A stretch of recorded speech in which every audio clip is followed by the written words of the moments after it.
지난주까지 출애굽기 1장을 공부했는데 1장 말씀을 통해서 하나님께서 아브라함에게 언약하신 그 언약을 신실하게 이루어 오신 것을 생각해 보았습니다. 하나님께서는 자식이 없는 아브라함을 복의 근원으로 부르셨죠. 그에게 하늘의 무별과 같이 많은 자손을 주실 것을 약속하셨습니다. 또한 가나안 땅을 기업으로 주어서 삼게 하겠다고 약속하셨습니다. 하나님께서는 이 약속의 증표로 헷불 언약 기억나시죠? 을 세워주셨습니다. 우리가 출애굽기 1장을 통해서 보았듯이 하나님께서는 언약하신 것을 반드시 이루시는 하나님이시라는 사실입니다. 출애굽의 역사는요, 애굽에서의 고역을 견디지 못해서 이스라엘 사람들이 막 부르짖잖아요. 이 부르짖는 이스라엘의 탄식과 호소 때문에 하나님께서 어쩔 수 없이 불가피하게 응답하신 사건이 아닙니다. 하나님께서 아브라함에게 언약하신 그 언약을 이루시는 섭리의 역사다, 이렇게 생각하셔야 됩니다. 하나님께서는 이미 아브라함이 그들의 후손들이 400년 동안 이방에 객이 될 것을 말씀하셨고 많은 고난을 받을 것도 말씀하셨습니다. 그리고 하나님께서 때가 되면 그 나라를 애굽을 징치하시고 많은 재물을 이끌고 나오겠다라는 것을 이미 말씀하셨습니다. 따라서 출애굽 사건은요, 겉으로 볼 때는 고역으로 인한 이스라엘 백성들의 울부짖음에 대한 응답으로 일어난 것처럼 보이지만 그 본질은 횃불 언약을 성취시키려는 하나님의 구속사적인 섭리와 역사라는 사실을 우리가 알 수 있습니다. 출애굽기 6장 5절 말씀해 보면 이제 애굽 사람이 종을 삼은 이스라엘 자손의 신음을 듣고 나의 언약을 기억했다, 이런 말씀이 있는데 하나님께서 잊어버리고 있었다, 기억한 게 아니에요. 때가 이름에 하나님께서 그 일을 행하신다는 사실입니다. 이렇게 때가 이름에 하나님께서는 이스라엘 백성들의 신음소리를 들으시고 횃불 언약을 이루어 나가시는 겁니다. 그 언약하신 대로 애굽을 징치하시고 아브라함 자손들로 하여금 많은 재물을 이끌고 애굽을 나오게 하시는 겁니다. 이것이 바로 출애굽의 역사입니다. 오늘 사도행전 7장에 보면 스데반이 예루살렘의 종교 지도자들 앞에서 자신의 신앙을 해명하는 것을 통해서 이스라엘 출애굽 사건의 배경을 하나님께서 아브라함에게 약속하신 때가 가까움에 라고 설명합니다. 그러니까 출애굽의 성취가 아브라함과 맺으신 그 횃불 언약에 근거하고 있다라는 것을 분명히 스데반도 밝히고 있다라는 사실이에요. 사도행전 7장 17절 말씀에 보면 하나님이 아브라함에게 약속하신 때가 가까움에 이스라엘 백성이 애굽에서 번성하여 많아졌다라고 얘기합니다. 하나님께서 분명히 아브라함에게 하늘의 별과 같이 바닷가의 모래알같이 많게 될 것이라고 한 그 약속을 저버리지 아니하시고 아브라함도 이미 죽었고 그 약속을 들은 사람들이 다 없을지라도 하나님께서는 당신의 언약을 신실하게 지켜나가신다는 사실입니다. 어떻게 알고 있습니까? 기하급수적으로 인구가 번식했다라는 것을 알 수 있잖아요. 하나님께서 이렇게 약속을 지켜나가시는데 이스라엘 백성들이 애굽에서 400년이 지나서 당신의 때가 되자 이스라엘로 출애굽의 역사를 이루신다는 사실입니다.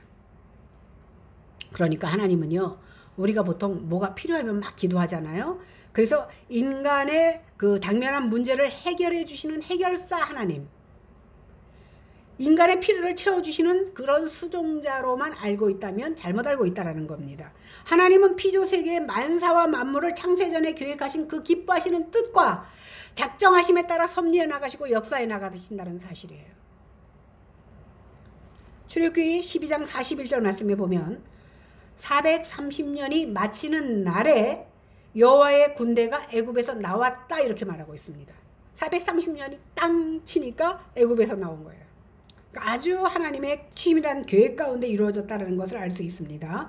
그러니까 이스라엘 백성들이 고역으로 힘들어서 그것에 대한 응답으로 주신 것이 아니라 하나님의 계획대로 움직이는데 사람은요, 편하고 배 땄으면 교회 안 나오잖아요. 어려울 때 나와서 부르짖는 것처럼 그런 고역을 통해서 하나님의 그 의도하심과 섭리를 그들이 이루어 나간다는 사실을 우리는 알 수 있습니다. 이것을 통해서 하나님께서 아브라함에게 하신 그 횃불 언약이 실제적으로 성취되고 있는 것을 우리는 볼 수 있습니다. 이것은 또 다른 측면에서 보면 세상 역사의 본질이 하나님의 구속사라는 사실이에요. 우리가 보기에는 세상이 그냥 우리가 뭐 대를 잇고 먹고 살면서 이어가는 것으로 보지만 이 가운데 중점적으로 하나님께서 역사하시는 것이 구속사를 이루어 가신다는 사실입니다.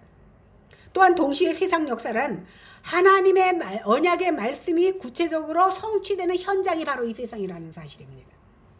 아브라함과 세우신 횃불 언약을 신실하게 이루어 오신 하나님께서는 이제 출애굽기 2장에서 4장 말씀을 보면 하나님께서 이 언약을 이루시기 위해서 놀라운 섭리 가운데 모세를 준비하고 계시다는 사실을 우리가 알 수 있습니다. 오늘 우리는 출애굽기 2장 1절에서 10절 말씀을 통해서 장차 이스라엘의 해방자가 될 모세의 출생과 그의 죽음의 위기에서 하나님께서 어떻게 구원하시는지를 통하여서 그 속에서 역사하시는 하나님을 발견하는 귀한 시간 되기를 바랍니다. 우리가 지난 시간에도 봤지만 이스라엘은 요셉을 알지 못하는 새 왕이 출현으로 인해서 졸지에 애굽 사람들은 이제 대우가 끝났어요. 노예로 시달리게 됩니다. 그러니까 이스라엘이 애굽에서 430년을 사는데 그 중에 후반 200년 이상은 노예 생활을 한 겁니다. 애굽의 새 왕조는 지난주에 설명했으니까 말 안 해도 되죠. 힉소스 왕조는 어떻게 됐다 그랬지? 원래 애굽의 왕조가 아니라 아시아인의 왕조가 차지한 이방 왕조라 그랬습니다. 근데 18대 왕조가 돼서 다시 투트모스 1세가 차지하고 있어요. 그 세월이 150년 정도 흐른다고 했습니다.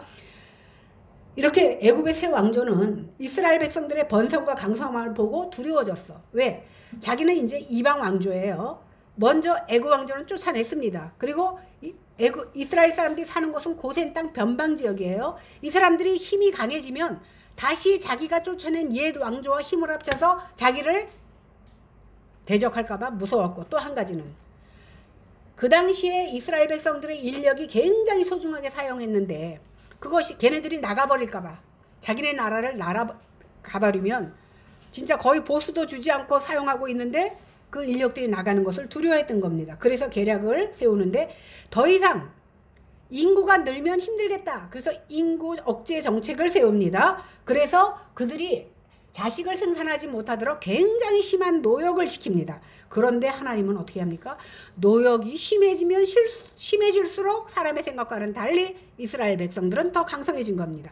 그러다 보니까 물론 150년이 지났기 때문에 한 왕이 아닙니다. 왕은 계속 바뀌고 있어요. 그 다음에 이 왕은 어떻게 합니까?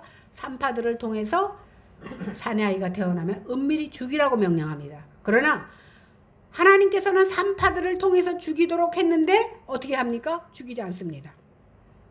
그러니까 이번에는 아주 공개적으로, 또 왕이 바뀌었죠? 공개적으로 히브리 민족 중에 남자가 태어나거든 공개적으로 그 나일강에다 버려서 죽게 만듭니다.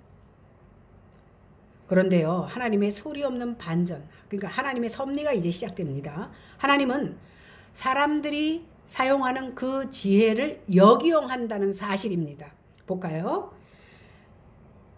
아까도 고역이 심해서 남자들이 집에 가서 피곤하니까 얼른 자고 생산이 안 늘어날 것 같은데 더 생산이 늘어났다고 그랬습니다. 그 다음 산파들을 통해서 아기들을 죽이라 그랬는데 산파들이 아기를 살려. 그 무기를 가지고 사용해야 되는데 오히려 산파들이 살립니다. 그 다음에 투트모스의 1세가 공개적으로 애굽 남자아이는 다 나일강에 빠뜨려 죽이라고 명령을 내립니다. 그런데 어떤 일이 벌어집니까? 투트모스의 무남동녀 외동딸인 그 공주가 모세를 건져내서 하나님을 살려. 이스라엘 남자를 살립니다. 다시 말해서 이스라엘 사람들을 애굽에서 탈출하게 할 그 지도자를 살리고 있다는 사실입니다. 하나님이, 우리가 믿는 하나님 바로 이런 하나님입니다. 하나님께서는 아브라함에게 언약하신 대로 출애굽의 역사를 일어나기 위해서 모세를 준비시키십니다. 1절 2절 같이 읽어보겠습니다. 시작. 레위 가족 중 한 사람이 가서 레위 여자에게 장가들어 그 여자가 임신하여 아이를, 그가 잘생긴 것을 보고 석 달 동안 숨겼으나, 이스라엘은 12지파가 있잖아요. 그 중에서 셋째 아들이 레위입니다. 그 레위 지파 안에 한 청년이 같은 레위 지파 여인과 결혼합니다. 그리고 세 번째 아이인 모세를 낳습니다. 출애굽한 해가요. 주전, 그러니까 서기 전에 1446년입니다. 그때 모세의 나이가 80세였습니다. 이것을 역으로 계산해 보면 모세의 출생 연도는 주전 1526년도생입니다. 이 아이의 부모 이름은 아므람이고 엄마는 요게벳입니다. 레위지파의 족보로 따지면 사실은 아이의 엄마가 그때는 막 친족끼리 결혼했기 때문에 그 남편의 고모뻘 되는 사람이에요. 그러니까 고모랑 조카랑 결혼한 거예요. 그런데요, 자식을 낳으면 기뻐야 되는데 기쁜 것이 아니라 고통스럽습니다. 왜? 왕의 명령이 아들을 낳거든 죽여버리라 했거든요. 그러니까 고통스러운데 이 여인이 아기를 낳고 보니까 성경에 보니까 잘생긴 것을 보고 석 달을 숨겼다 이렇게 말합니다. 부모에게 있어서 어느 자식이 뭐 이쁘지 않겠습니까마는 우리말 성경에서는 이 아이의 겉모습에 초점을 맞춘 것처럼 나왔지만 이 잘생겼다는 말은요, 정확히 말하면 겉모습에 초점을 두고 잘생겼다고 말하는 거. 그럼 못생겼으면 그 아들 죽이겠다는 말입니까? 아닙니다. 여기서 잘생겼다라는 표현에 사용된 히브리어 토브라는 그 단어는 창세기 1장에서 하나님께서 천지를 다 창조하시고 사람을 다 만드시고 내가 보기에 좋았더라 할 때 그 단어랑 똑같이 쓴 거예요. 그러니까 하나님 보시기에 좋은 그런 모습을 말할 때 사용한 단어입니다. 여기서 우리는 다시 한번 출애굽기도 역시 창세기의 연장선상에서 이해할 수 있다는 것을 알 수 있습니다. 또 신약 성경은요, 히브리서 11장 23절에 보면 엄마가 이야기를 숨겨서 기른 이유를 뭐라고 얘기하냐면 믿음으로 모세가 낳았을 때에 그 부모가 아름다운 아이임을 보고 석 달 동안 숨겨 왕의 명령을 무서워하지 않았다 이렇게 말합니다. 그러니까 딴 사람들은 자기가 죽을까봐 그 아이를 할 수 없이 명령이니까 갖다 버렸지만 이 엄마는 믿음으로 맨 끝에는 왕의 명령을 무서워하지 않고 그 자식을 살립니다. 그러니까 여기서 보면 아이가 아름다운 아이는 분명한 것 같은데 단순히 잘생겼기 때문에 살린 것은 아니라는 겁니다. 그 사실을 알려주기 위해서 사도행전 7장 20절에서는 이렇게 말합니다. 그때에 모세가 낳는데 하나님 보시기에 아름다운지라. 그래서 그의 아버지가 석 달을 삼기. 그러니까 그러한 담대한 믿음을 주신 것이 하나님인 거예요. 우리가 잘 아는 바대로 하나님은요, 사람을 외모로 취하지 않습니다. 그리고 외모를 가지고 판단하지 않습니다.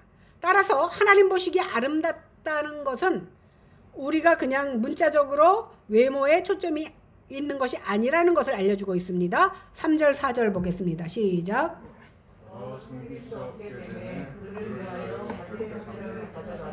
역청과 나무진을 칠하고 아기를 거기 담아 나일강과 갈대 사이에 두고 그의 누이가 어떻게 되는지를 알려고 멀리 섰더니. 애가 크면 클수록 숨길 수가 없어지지요. 몸도 커지고 목소리도 우렁차지고. 모세의 부모들은요, 갈대 상자를 가져다가 역청과 나무진을 칠해서 물이 새어들지 못하게 하고 그 아이를 거기다 담아서 하숫과 갈대 사이에 두었습니다. 그리고 그 아기가 어떻게 되는지 그 누이 미리암을 멀리서 지켜보게 하였습니다. 미리암이 멀리서 이렇게 지켜보니까 이거 영화에도 많이 나오잖아요.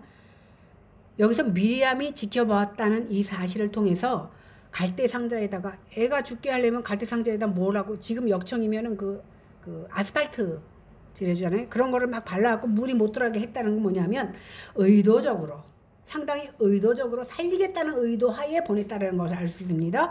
또한 한 가지는 아이를 보내면서 네 운명이 살 운명이면 살아라 이게 아니에요. 하나님께서 지켜달라는 그러한 믿음을 가지고 보낸 겁니다. 그런데 그때 바로의 공주가 목욕하러 왔다가 갈대 사이에 있는 모세를 발견하고 시녀도로 가지고 오게 합니다. 그런데 여기서 보니까 얼른 그 누이가 쫓아가서 자기가 유모를 소개해 줄까요? 이렇게 하는 장면이 나옵니다. 근데 여기서 보니까요, 바로의 공주가 딱 보니까 히브리 아이라는 걸 알았습니다. 그럼에도 불구하고 그의 마음에 그러면 죽어야 되는데 라고 생각한 게 아니라 불쌍히 여기는 마음을 줬다는 것을 통해서 하나님께서 그렇게 그 마음을 주시고, 우리가 그 베스메스로 가는 황소 얘기 알잖아요. 하나님께서는 그 미물에 가는 걸음까지도 어거하시는 하나님께서 오늘 바로의 공주의 마음까지도 어거하셔서 그렇게 섭리하시고 인도하셨다는 사실을 알 수 있습니다. 그래서 히브리서 기자는 모세의 부모가 모세를 석 달 동안 숨겨서 키운 것을 믿음의 행위다 이렇게 보고 있는 겁니다. 모세의 부모가 모세를 석 달 동안 숨겨 키운 행위는 임금의 명령조차도 무서워하지 않았다라는 겁니다.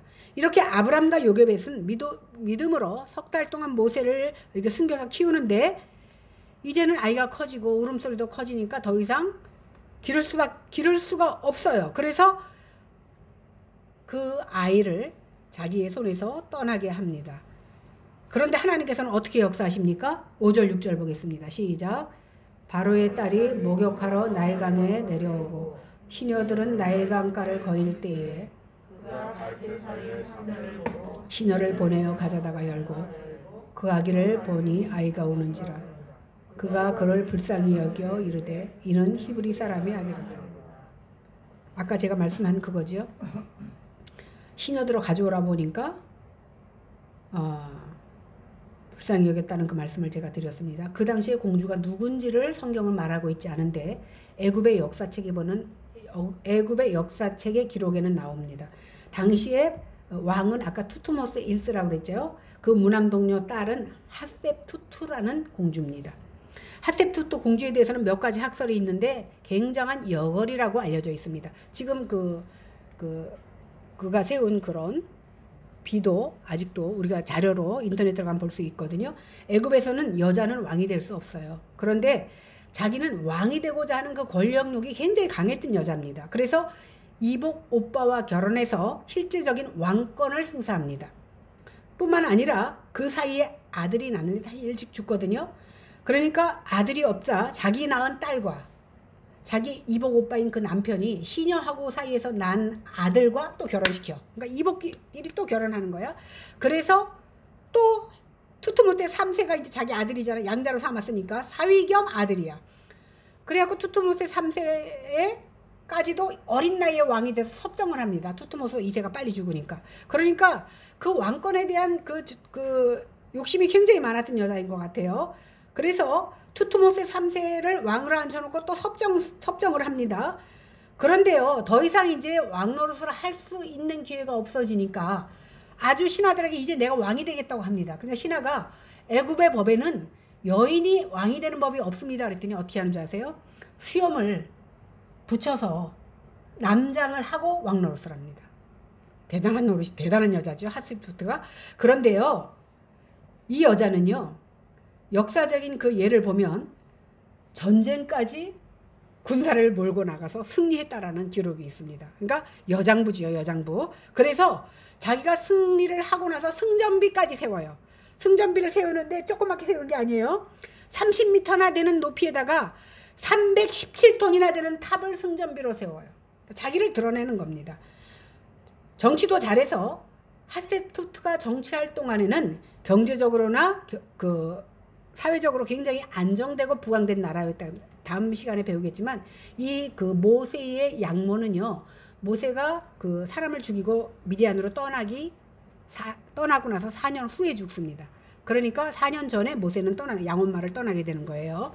아무튼 이 공주가 투투모세 2세와 결혼해서 남자 아기를 낳았는데 그 아기가 일찍 죽자 모세를 양아들로 삼아요. 그러니까 사실은 이 핫세투트는 모세를 왕으로 삼으려고 했어요. 그런데 자기의 이복 형제, 그러니까 그 현재 왕으로 있는 사람에게는 견제의 대상이 될 수밖에 없었습니다. 더군다나 그 왕가 안에서는 아무리 비밀로 한다 그래도 모세가 히브리 민족인 걸 알았기 때문에 그것을 허용하지 않았을 거라는 그런 내용이 있습니다.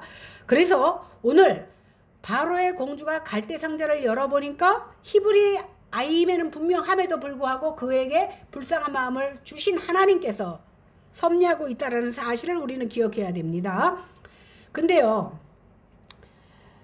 하나님께서 이렇게 사람의 마음까지 음식이시는 그 오묘한 섭리와 손길을 우리는 먼저 인정해야 된다는 사실이고, 하나님께서 바라의 공주의 마음을 감동시켜서 이스라엘 민족을 이끌고 출애굽의 놀라운 역사를 일으키는 그런 모세를 그 공주로 말미암아 어떻게 됩니까? 아이러니하게도 바로의 심장부나 다름없는 궁궐 안에서, 그 내실에서 애굽 공주의 양자로 안전하게 교육시키고 훈련받는다는 사실입니다. 이렇게 환경을 주관하시는 하나님, 그 하나님이 바로 우리가 믿는 하나님이라는 사실입니다. 이 얼마나 역설적이고 극적인 반전입니까? 참으로 하나님의 역사는 놀랍고 오묘하다는 사실입니다. 우리가 인정하면 그 하나님을 만날 수 있지만 내 속에서 인정하지 않는 하나님은 나에게도 없는 거예요. 우리는 이 사건을 통해서 하나님께서는 당신의 언약을 궁극적으로 성취해 나가시는 분임을 다시 한번 깨달을 수 있기를 바랍니다. 그러니까 이스라엘의 역사, 애굽에서 출애굽한 역사를 우리에게 알려주려는 것이 아니라 그 역사의 내면에 하나님께서 주장하시고 섭리하시는 것을 우리가 깨달아야 되는 거예요. 여기서 하나님을 발견하지 못하고 이스라엘과 애굽의 역사만 공부하고 간다면 오늘 한 시간은 헛된 시간이 되는 줄로 압니다. 하나님께서는 당신의 나라를 이루시기 위해서, 당신의 구속 역사를 이루시기 위해서 세상 역사를 당신의 기뻐하시는 뜻대로 주관하시고 섭리해 나가신다는 사실입니다. 하나님께서는 이 아기의 출생과 바로의 공주의 아들로 입적되는 사건을 통해서 이를 분명하게 얘기합니다. 그냥 애굽의 어떤 민중 속에 들여보낸 것도 아니고 아주 핵심부로 들여보내서 하나님께서는 구속사의 역사를 일으킨다는 사실입니다. 이것은요, 최종적으로는 여자의 후손으로 말미암아 최종적으로 승리할 것이라는 것을 보여주는 예표이기도 합니다. 그러니까 참으로 하나님께서는 당신의 언약을 성취하기 위해서 모든 세상의 역사와 역사를 섭리로 이끌어 나가신다는 사실입니다. 7절에서 9절 한번 보겠습니다. 시작. 그의 누이가 바로의 딸에게 이르되 내가 가서 당신을 위하여 히브리 여인 중에서 유모를 불러다가 그 아기에게 젖을 먹이게 하리이까. 바로의 딸이 그에게 이르되 가라 하매 그 소녀가 가서 그 아기의 어머니를 불러오니 바로의 딸이 그에게 이르되 이 아기를 데려다가 나를 위하여 젖을 먹이라. 내가 그 싹을 주리라. 여인이 아기를 데려다가 젖을 먹이라니. 여기 아까 이제 강가에서 자기 동생을 발견하고 이제 기르려고 하는구나를 알고 미리암이 얼른 달려갑니다. 그래서 유모를 소개해 주겠다고 합니다. 유대의 역사가 요세푸스나 랍비 전통에 보면은요, 오늘 성경에서는 그냥 그의 누이가 유모를 소개하니까 이게 하게 했다고 나오지만 그 과정을 생략한 거예요. 그 역사가 요세푸스나 랍비 전통에 보면 처음에는 바로의 딸이 애굽 여인을 유모로 삼습니다. 그런데 우리가 보통 애들을 길러보면 엄마의 젖을 먹는 애를 갑자기 3달 지났는데 우유통을 갖다 주면 애들이 혓바닥으로 내밀고 안 먹잖아요. 아마 내 생각에 그랬던 것 같아. 엄마하고 젖꼭지가 틀려. 자기가 맨날 빨던 젖꼭지가 아니야. 그러니까 애굽 여인의 젖을 물리려고 하니까 애가 거절을 합니다. 그래서 할 수 없이 미리암한테 데리고 오게 했는데 자기 엄마 젖이니까 얼른 빠는 거예요. 그래서 그 친엄마가 유모가 되게 합니다. 그런데요, 친엄마를 유모로만 삼는 게 아니라 뭐라고 나왔어요? 그 아이를 데려다가 낮을 위해 젖을 먹으면 그 싹까지 주겠대. 내 자식 살려서 키우는 것도 감사한데 싹까지 받으니 하나님의 역사가 얼마나 놀랍습니까? 이렇게 모세는요, 자기 친엄마 손에 넘겨서 아이의 돌보신 가운데 자라게 됩니다. 이스라엘은요, 아이를 키울 때 그냥 키우지 않아요. 난지 8일 되면 할례를 행하고 그때부터 쉐마 교육을 합니다. 무엇을 가리킵니까? 하나님에 대해서 귓속말로 계속 가리킵니다. 그것을 끊임없이 가리키다 보니까 아무리 나이가 어려도 마음에 세뇌가 되는 거예요. 그러니까 쉽게 말해서 친엄마에게 조기 교육을 받은 거야. 그러니까 너는 히브리 민족이다. 너의 하나님은 누구다라는 것을 배워왔을 겁니다. 그런데 이 아이를 몰래 키워서 숨겨서 키우면 들킬 수밖에 없는 상황인데도 이제 아이를 대놓고 키울 수도 있고 거기다 돈까지 받아서 자기 형 아론과 미리암의 양육비까지도 쓸 수 있으니까 하나님 얼마나 놀랍게 역사하시는지 모릅니다. 보통 그 애굽에서는 애굽 왕들은요, 유모에게 맡기는 횟수가 3년이라고 합니다. 옛날엔 저도 오래 먹였잖아요.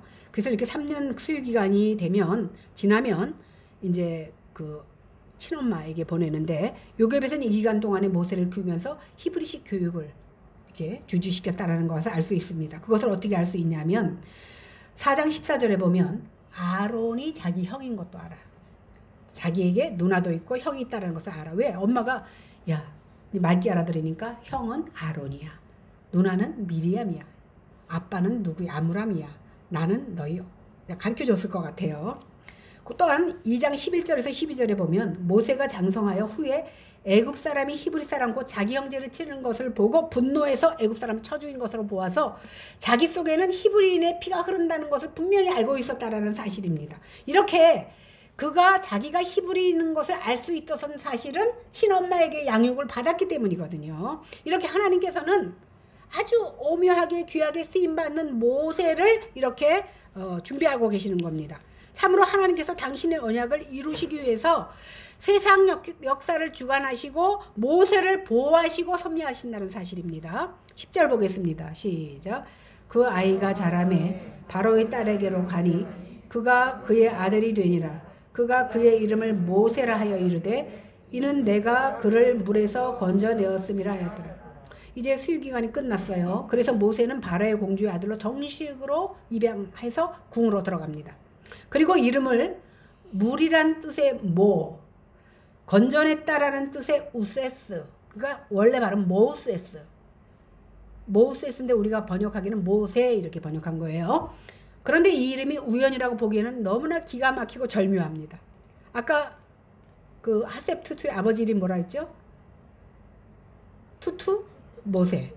투투모세 1세, 투투모스 2세, 투투모스 3세. 물론 애굽의 18왕조인데 이렇게 불리웁니다. 그런데 그 공주는요, 그 이름을 따서 모세라고 진 게 아니라 강에서 건져냈기 때문에 모세라고 졌어. 그런데 얼른 사람들이 볼 때는 아, 저 집안은 다 모세 집안이야. 그죠? 뜻은 틀려요. 성경적인 그 의미는 틀리지만 할아버지도 투투모세, 아버지도 투투모세 2세, 자기 뭐 입양된 형제도 투투모세 3세 이런 식으로 가는데 역시 하나님께서 놀라웠게 강에서 건져냈기 때문에 모세스, 모우세스, 결국 같은 이름의 모세가 됐다는, 발음적으로는 참 우연이 아니라는 사실입니다. 그런데 공주가 모세라고 이름 지은 것을 언급한 이유가 있습니다. 모세라는 이름에 포함되어 있는 성경적인 의미를 알려주려고 모세라고 짓게 하셨다는 사실이에요. 여기서 모세는 물에서 건져냈다 이런 뜻이라고 그랬잖아요. 그런데 이 긴밀한 뜻에 뭐가 있냐면 끌어냈다라는 뜻이 있어요. 끌어냈다. 그러니까 모세의 이름 안에는 하나님께서 애굽에 있는 이스라엘 백성들에게 나중에 어떻게 하실 거라는 것을 그의 이름 가운데 내포하고 있다는 사실입니다. 그래서 하나님께서는 모세를 통해서 애굽에서 종살이하는 이스라엘 백성을 끌어내시고 모세를 살려두신 겁니다. 이처럼 하나님께서는 당신이 택하신 자를 절망적인 상황이나 죽음에 처한 그 상황에서도 당신의 뜻을 이루어서 살려내신다는 사실입니다. 이것이 바로 하나님의 지혜요. 하나님께서 하시는 놀라운, 하나님한테는 기적이 아니야. 우리에게 기적인 거지. 하나님은 그냥 하시는 일이에요. 우리에게 기적으로 나타나는 겁니다.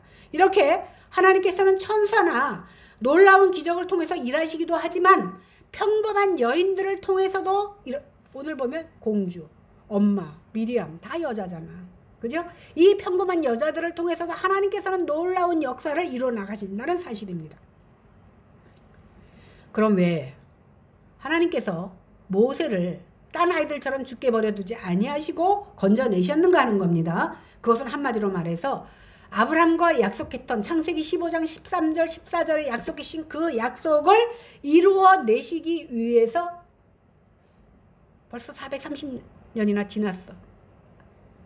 400년 넘게 지났어. 400년 안 됐네요. 아직 80세가 안 됐으니까.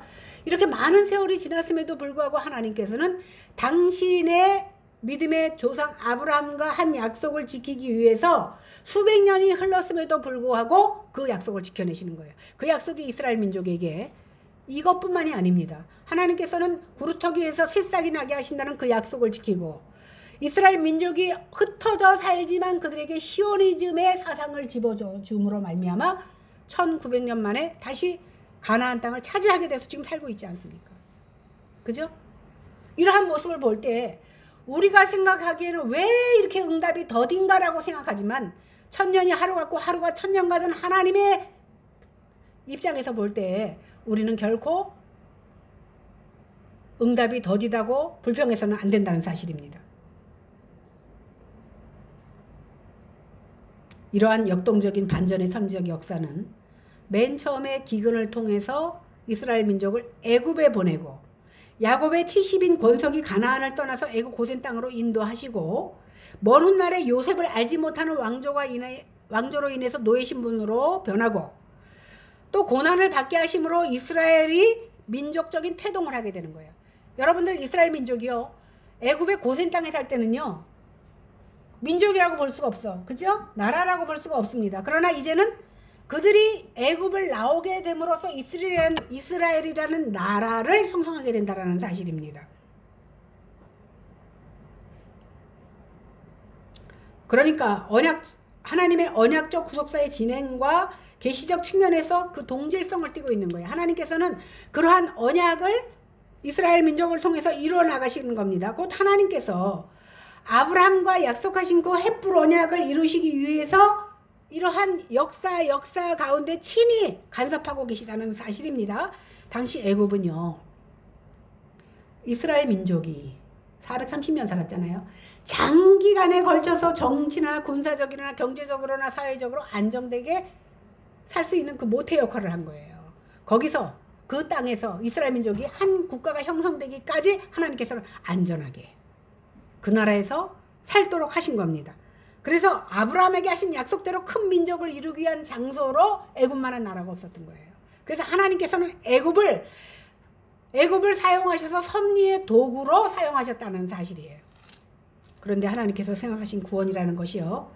단지 이스라엘 백성을 애굽에서 구원해내신 것으로 끝나는 게 아닙니다.